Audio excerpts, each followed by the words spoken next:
good afternoon. My name is Senator Don Humison. I'm Representative John Sybeck, and this is In District. We're happy to be here today to talk about the issues that are going on right now at the Massachusetts State House as we wrap up another legislative session in just about 5 weeks. Right? July 31st, right? It's coming up fast. Actually, yeah. But this is one of the interesting years. I mean, we always go to July 31st.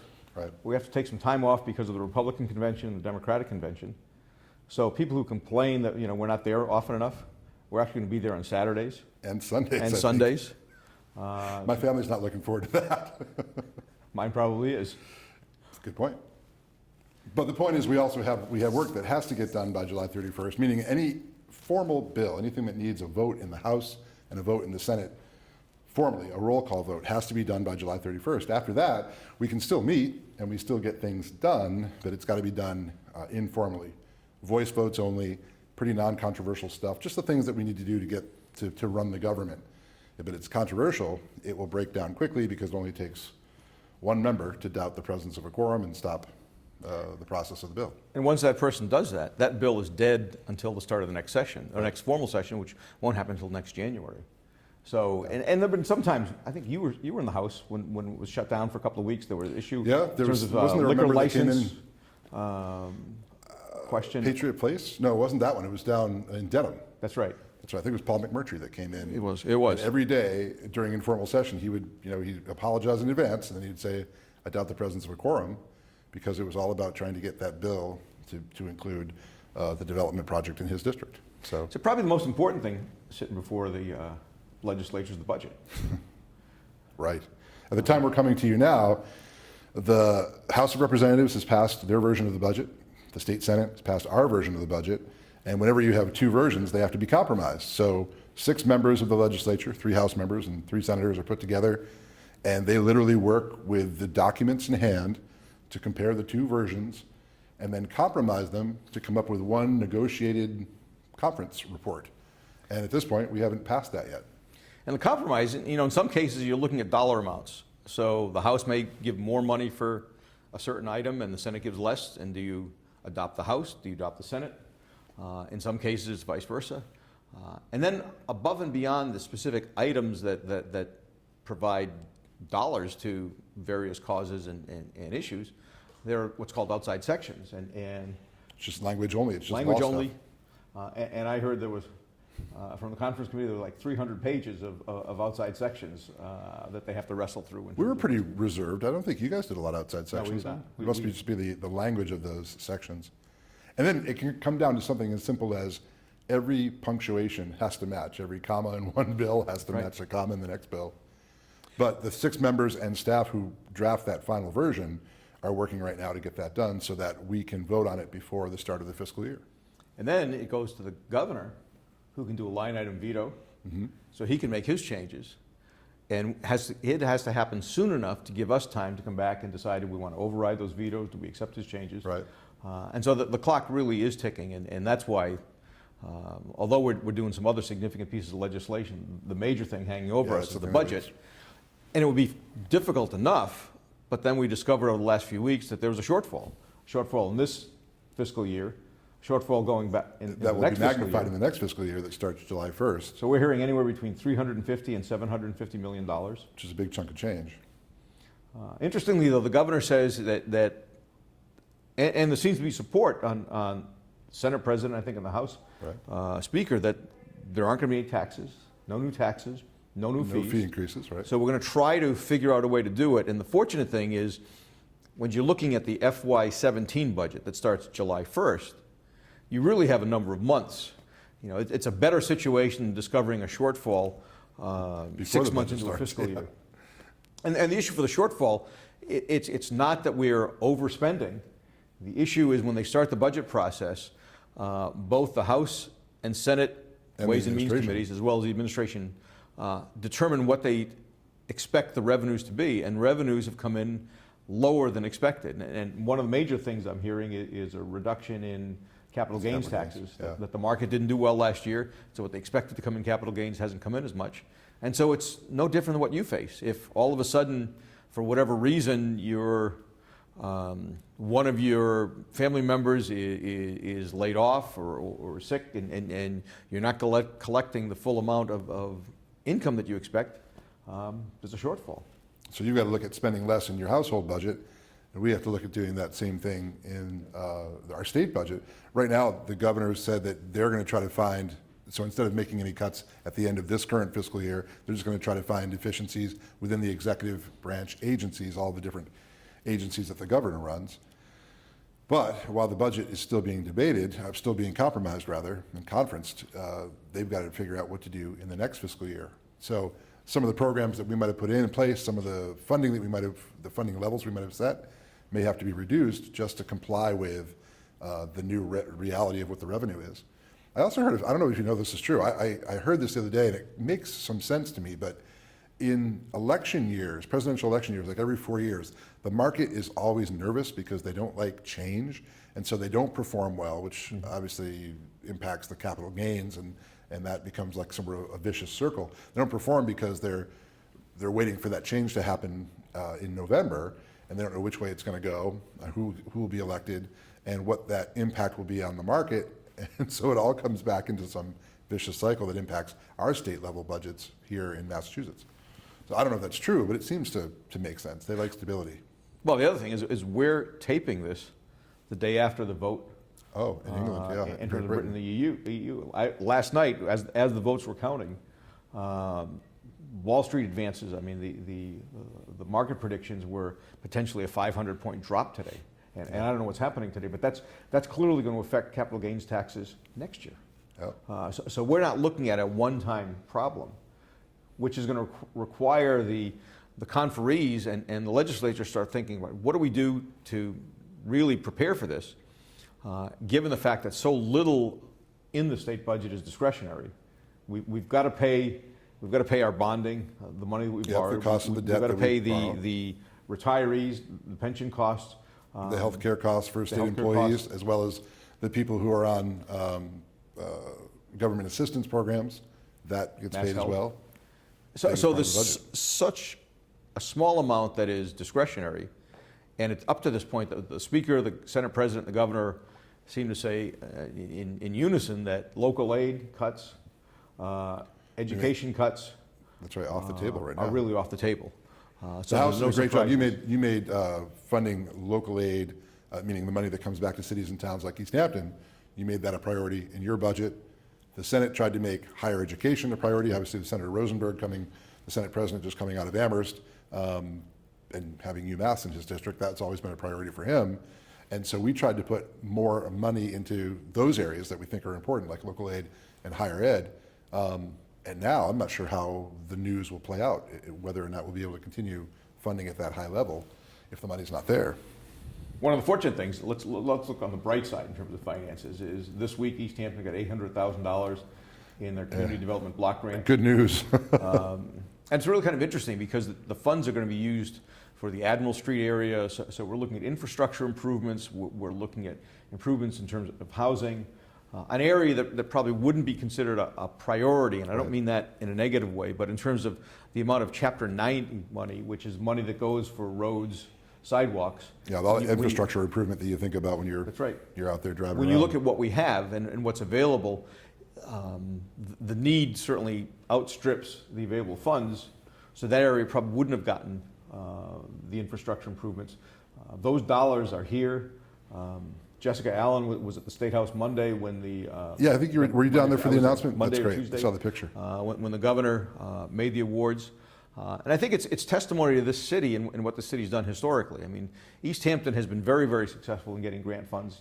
When I think back, it's such a long time now, but looking at Pleasant Street, when Will Bundy started with Eastworks and all the improvements going along Pleasant Street, I think for the Commonwealth and for these various agencies, it makes sense that we're going to invest and reinvest in communities that have a demonstrated track record, that have shown that they take the dollars, they use them wisely, and so now we go from step 1 to step 2 to step 3 and just keep building on it.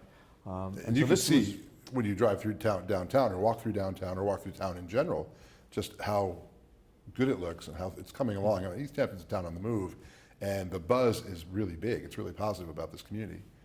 this money will help. I think one of the other things we should talk about, a piece of legislation that we just got passed, that John and I did in the House and Senate, just to provide extra liquor licenses for the entertainment district, which is sort of downtown.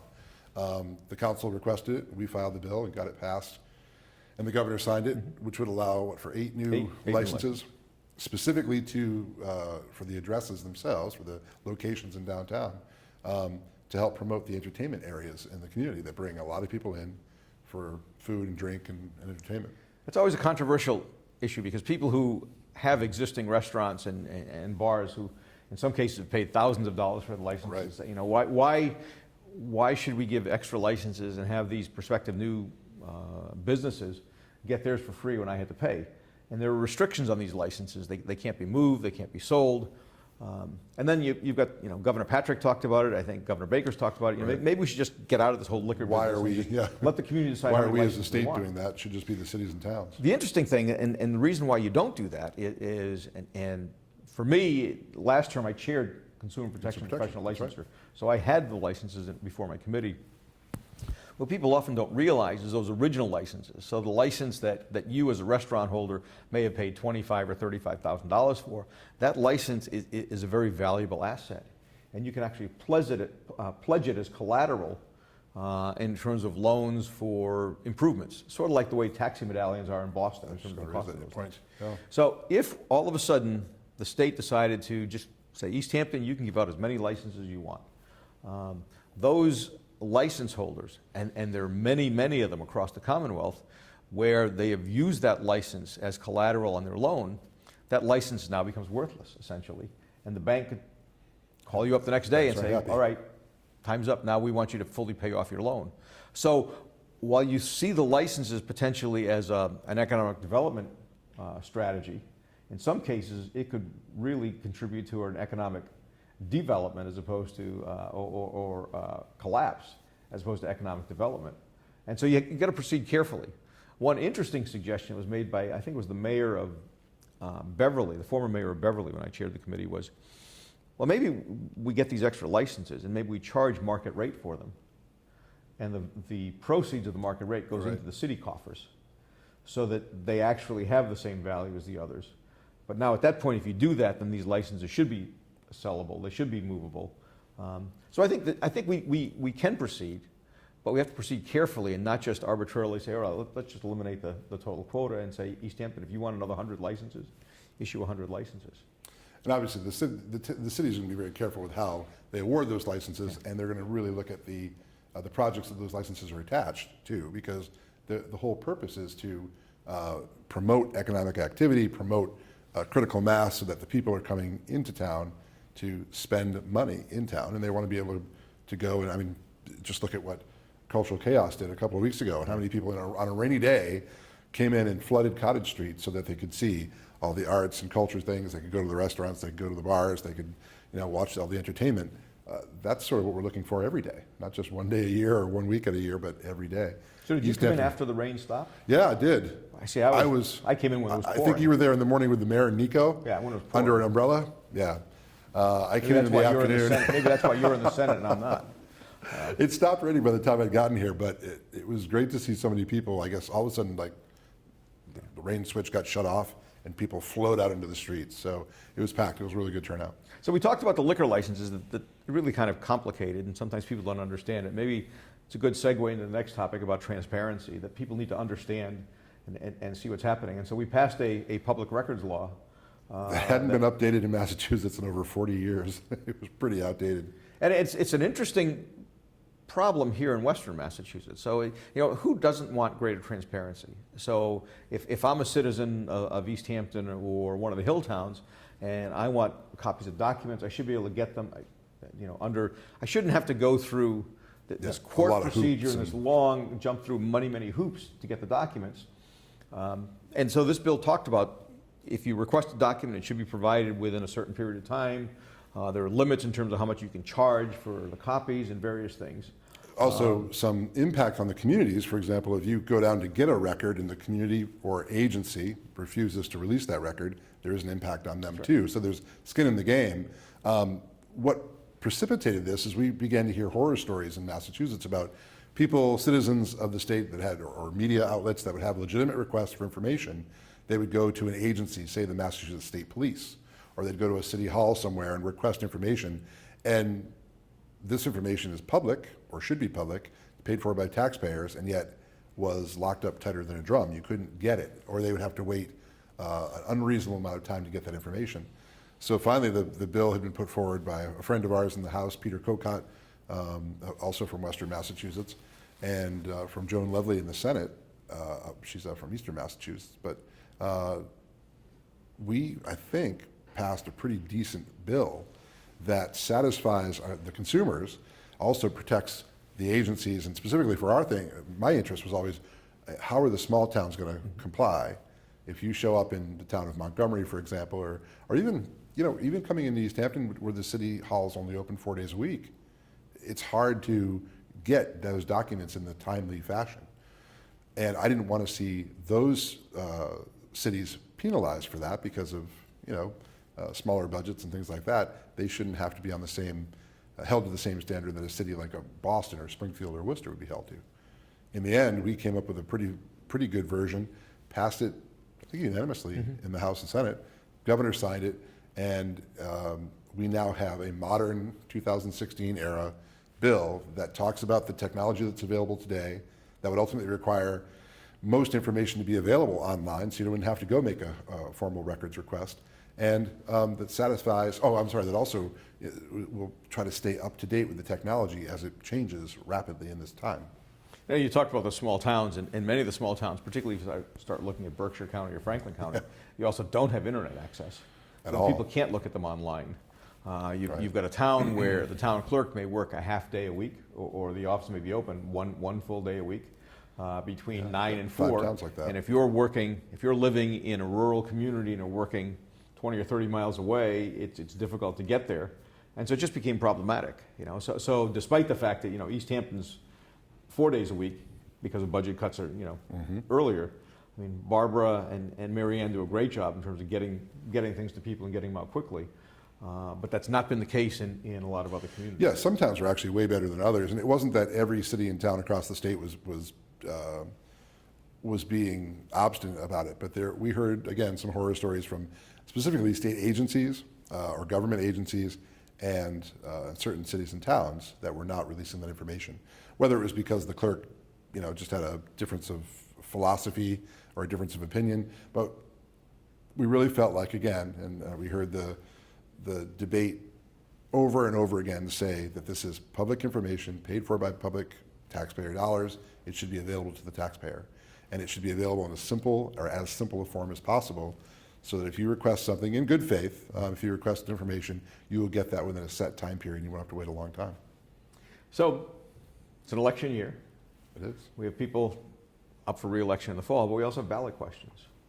And one of the most interesting ones, I think, is legalization of marijuana. We were talking about this off camera and said we could do a show just on the legalization issue, because as you know, in Massachusetts, we already have medicinal marijuana passed a couple of years ago. It took a while to roll it out, and there's still some issues.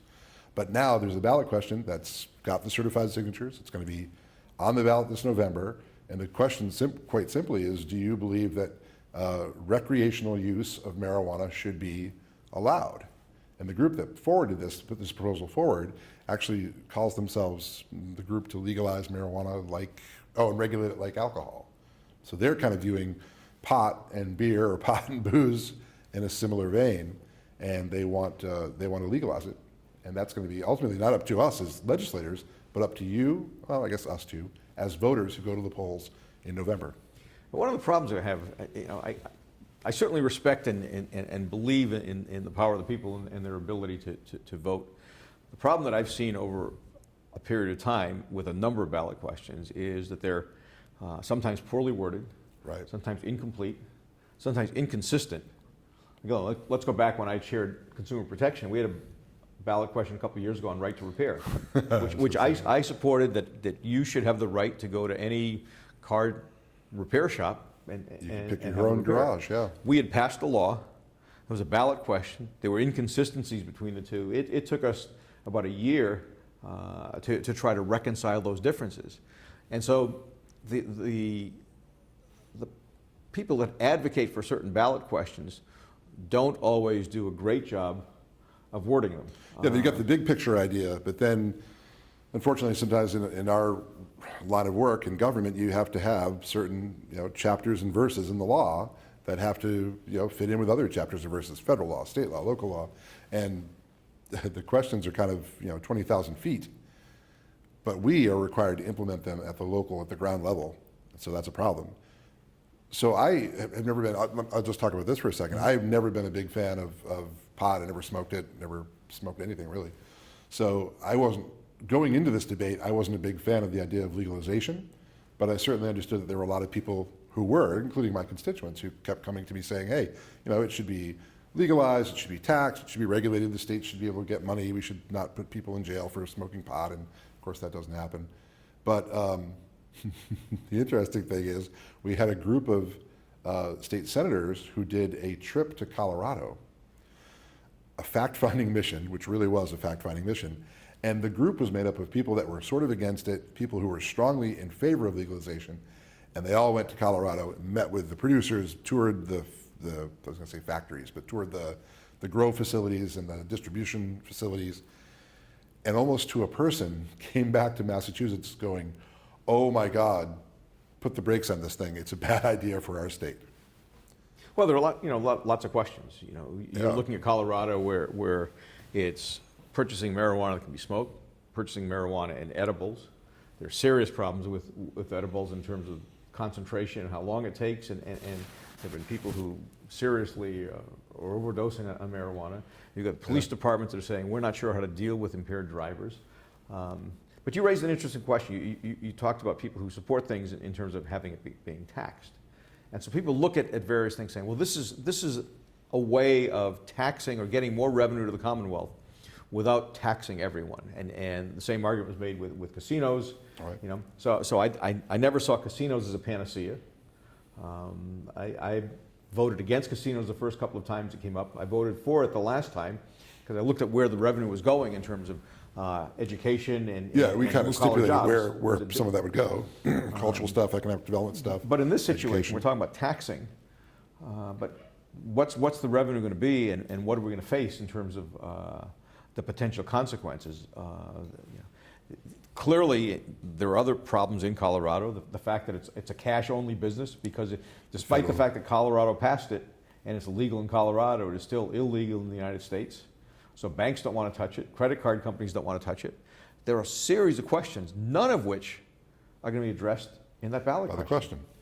So that will fall then on us as the legislators who have to, should the question pass, figure out how to kind of fit that square peg into the round hole of legalization. So I haven't done this yet, but I'm sort of going to make it known to my constituents that I oppose the idea. But again, it's not my vote, it's going to be yours. You have to say whether you think it's a good idea to do that. I also oppose it. I supported medical marijuana. We did, which still is not, as we said, not fully implemented yet. And I have serious questions and issues even with the medical marijuana the way it is, in terms of the Well, it's a bad process. The previous administration kind of put together a really bad rollout process, and now the new administration's been spending a lot of time trying to correct that process of who can apply and how are they able to, what information is required when they apply, would they apply, and then how are they going to follow the law. So we've seen now, the Northampton dispensary, is that they call them? Mm-hmm. Is that the one that's open now? And others are on the line to open, including I think one here in town, in East Hampton. But it took a long time, certainly longer than the folks who envisioned the original ballot question, to get these dispensaries opened. All right, let's look at something. Let's move to something a bit different. Okay. So I'm watching yesterday the sit-down strike, if you will, in Congress. in the U.S. Congress. People often generalize and look at all you people in government, and I think there really is a difference between how we deal with things at the state level and how things are being dealt with in D.C. First of all, I think we use chairs and they sit on the floor. That's the difference right there. Do you remember the last filibuster in Massachusetts legislature? I don't. Was it Diane Wilkerson? It was Diane Wilkerson. Yeah, think maybe it I was- do. Okay, so it was. We were both in the House at the time. But I remember we all wanted to go over to the Senate to That's watch right. her. We did. We all went over to We did. watch. We took a field trip down the hall to watch her talk. Literally, we don't have a tradition of filibustering in Massachusetts like they may do in Washington. But this senator got up and talked for, Several hours. yeah, it was a long time, just herself, nobody else, and about whatever her issue was because it was important to her. And the leadership at the time gave her the free reins to do that. And it was, yeah, that's right, kind of unusual that it would happen. So I remember as House members going, we got to go see this. But it's a situation where, I think we've got a good relationship across party lines. Yep. I think, I can think of some legislation that, I had a bill that was considered somewhat controversial.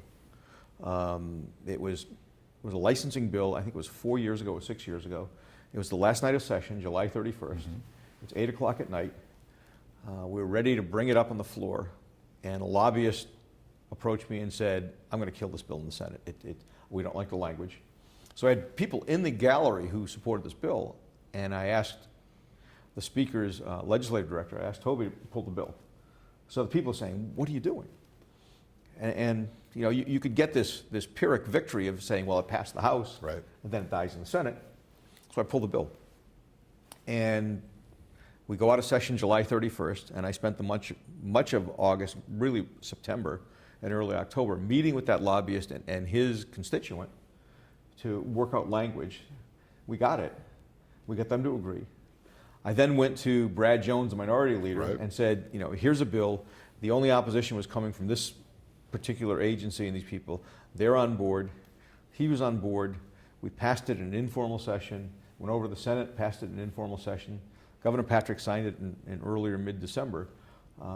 And it's the antithesis of what we've seen Right. the last couple of days. Instead of some huge battle to fight and blaming one branch or the other branch, one party or the other party, that's sort of the way we try to do things in Massachusetts. And it doesn't always work that way, but I tell you what, it works more often that way here than not. I mean, the reality is you got 160 members in the House, 40 members in the Senate. We all have our legislative priorities. You've got a governor, a speaker, and a Senate president who meet almost every Monday, who have their own Well, they do now, agenda. that's for and- certain. That's right, their own agenda and priorities. And so with 7,000 bills filed over a 2-year session, you're not going to get everything through. And I think sometimes And nor people- should you. I mean, if we That's right. passed 7,000 new bills every 2 years, nobody would know what the law was. It That's would right. change so frequently. But I think people need to understand and recognize that the process does work. It certainly and- it works a lot better when you actually talk to each other than if you just throw right. stones. And that's never been a problem in terms of not talking to one another. John had mentioned that the leadership meeting that takes place each week, and new this past year, I think, is the fact that besides the governor and the speaker and Senate president meeting, they also include the minority leaders, the Republican leaders of the House and Senate. So you get those 5 people meeting every week to talk about whatever the issue of the week is or whatever the legislation is that they want to move, talking about both sides, or I guess more than one side. I mean, there's more than 2 sides of any issue, but talking about the different perspectives on the bill and sort of working out, as John just indicated, working out sort of in advance, how can we see our way clear to get something done without it breaking down either between branches or between parties and getting something done. In the Senate, I've witnessed and been very proud of the fact that the Senate president's very inclusive. We caucus together now as Republicans and Democrats together on pretty much any key issue that we're going to be voting on. And that way we can kind of explain to each other, to other members, what the differences are philosophically or politically, what the geographic differences are. I mean, we're often called upon to vote for stuff that's great for Boston, but we don't represent Boston. So John and I are representing East Hampton and Western Massachusetts. We have to sometimes explain to our colleagues what the geographic differences are so that they understand the impacts it will have on Western Mass. No, I think it's important. I had one bill before my committee, and it was sponsored. It was filed by a freshman Republican, and we reported the bill out favorably, and he was shocked. Like, I'm a freshman, I'm a Republican. You report my bill out favorably? Yeah, the bill makes some sense. So we're going to see what happens to the bill the rest of the session. Well, it looks like we're close to the end of our. Yeah, this flies by very fast. Thank you for the opportunity to come and talk about what's happening. Like I said, we adjourn soon. There's still time, though. If you have something that you need to talk with Representative Sybeck or myself about, please get in touch with us before July 31st, whether it's a budget issue, a piece of legislation. And as we said, there's still things that we can do informally as well. So please, anytime you want to reach out, I'd love it. Absolutely. It's a representative democracy. If you have an issue or concern and you don't reach out to one of us, we're not mind readers. So the best way that we can represent you in Boston is by hearing from you. So we look forward to hearing from you and look forward to doing this again. Have a great summer, and we'll see you soon. Thank you.